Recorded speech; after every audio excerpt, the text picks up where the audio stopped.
le 28 juillet 2018, nous portions sur les fonds baptismaux un mouvement national indépendant qui s'appelle Nous Citoyens Ligne. Dans nos déclarations préliminaires, nous disions ceci: notre mouvement s'inscrit dans une perspective 2024. Les actions d'élargissement et de renforcement que nous avons menées à travers le Sénégal,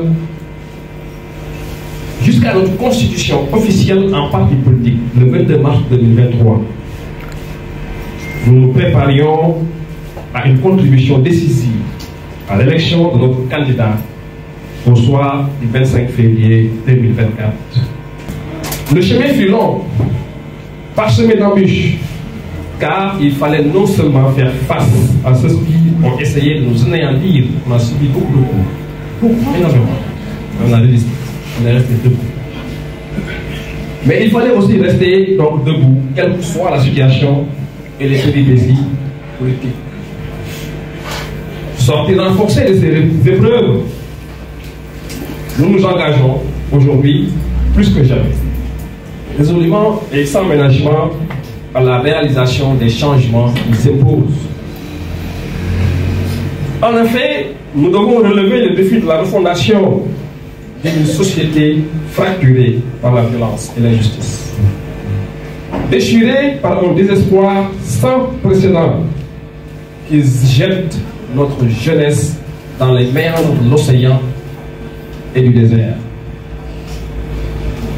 Un peuple divisé par les manipulations à outrance des sensibilités religieuses, des sensibilités régionales, des sensibilités ethniques.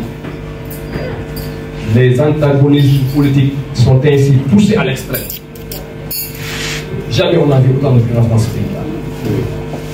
Cette cassure, faut-il le rappeler, ne se résout pas par la voie judiciaire.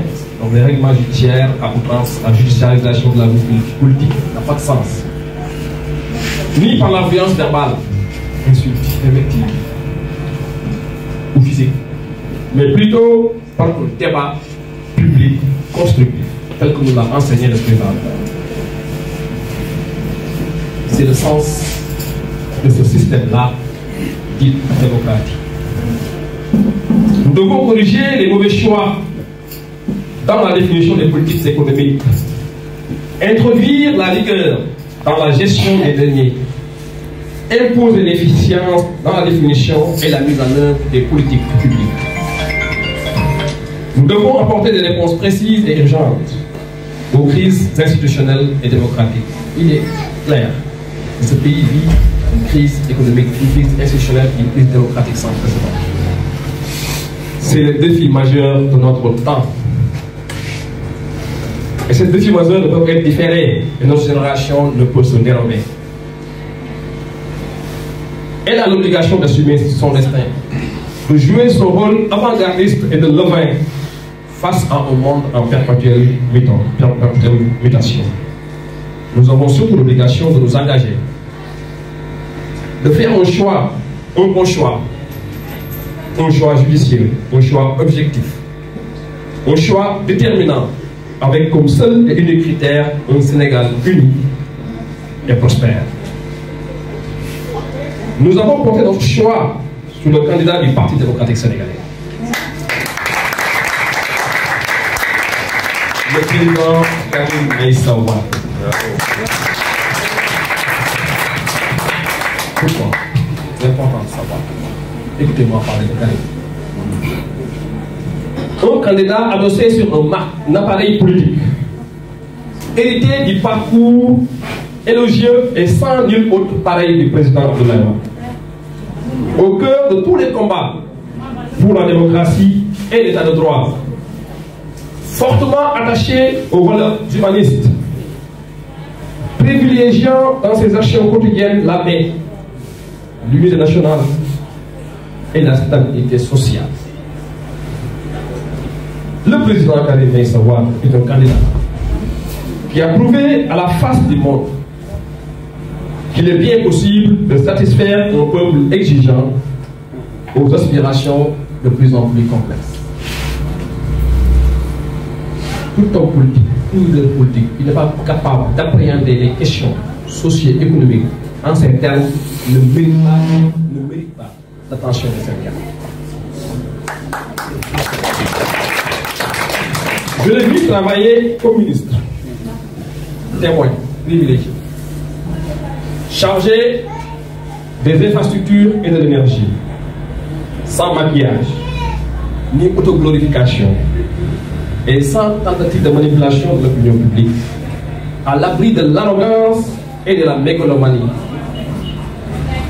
Prévoit à travailler. Il a travaillé avec humilité, dans la transparence, en fixant des objectifs clairs, réalistes, mesurables, pour obtenir des résultats qui font la satisfaction de la population sénégalaise. C'est important. Satisfaire les Sénégalais. Il nous faut cet homme pour remettre le Sénégal sur les rails de la démocratie,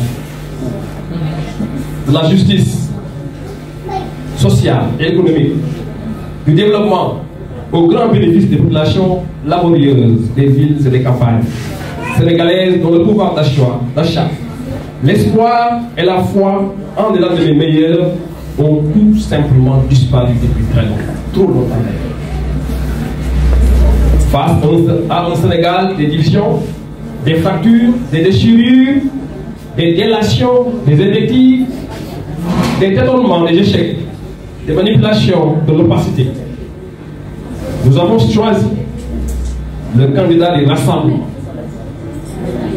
le candidat de la sérénité. C'est ça sa plus grande force.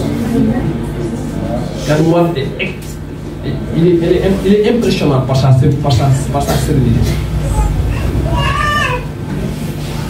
De l'efficacité, de l'efficience, de la transparence et de la rigueur.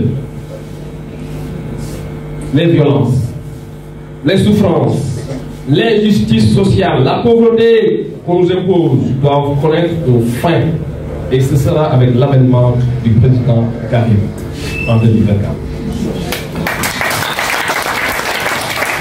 Les citoyens sénégalais nous l'exigent et la place de notre pays dans le concert des nations nous l'impose.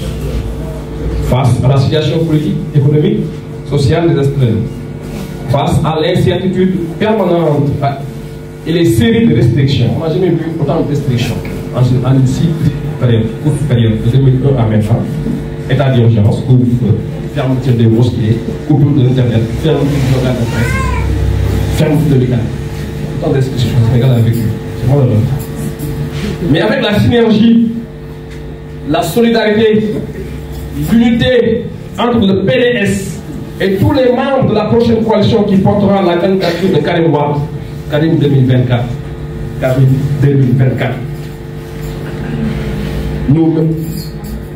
Karim Wade nous mènera alors vers la victoire. Karim Wade nous mènera vers la victoire. Dans son leadership, évidemment.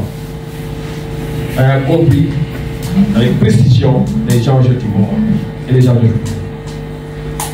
Il conduira les changements appropriés et va inaugurer une ère d'abondance qui bénéficiera à tous les fils et à tous les pays du pays.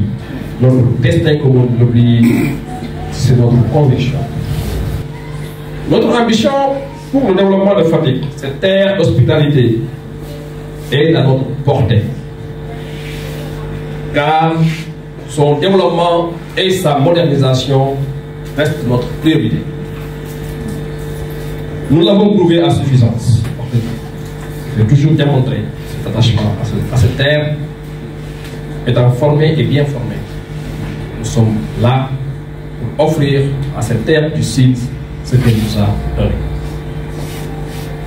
J'appelle tous nos parents, amis, sympathisants de Fatick, du Sénégal, de la diaspora à nous rejoindre.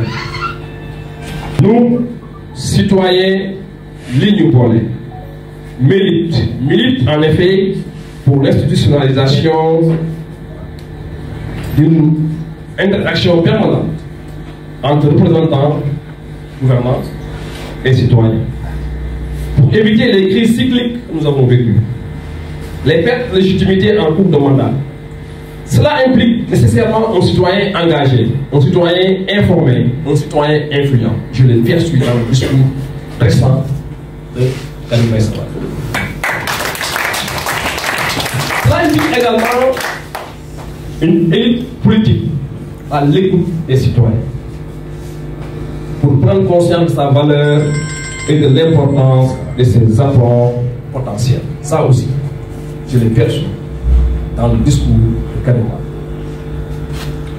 Nous, citoyens de New Bolé, dans cette grande entreprise de conquête du pouvoir, s'appuyant sur ses valeurs fondatrices, New, Teguin, Teranga, Soutoureuf, préconise la consolidation des acquis démocratiques, l'équilibre institutionnel, l'efficacité des comptes de pouvoir, une meilleure répartition des richesses nationales, la stabilité sociale et enfin l'ouverture aux citoyens.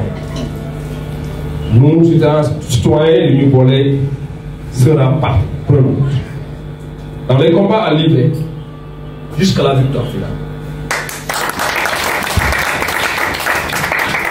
Nous sommes prêts.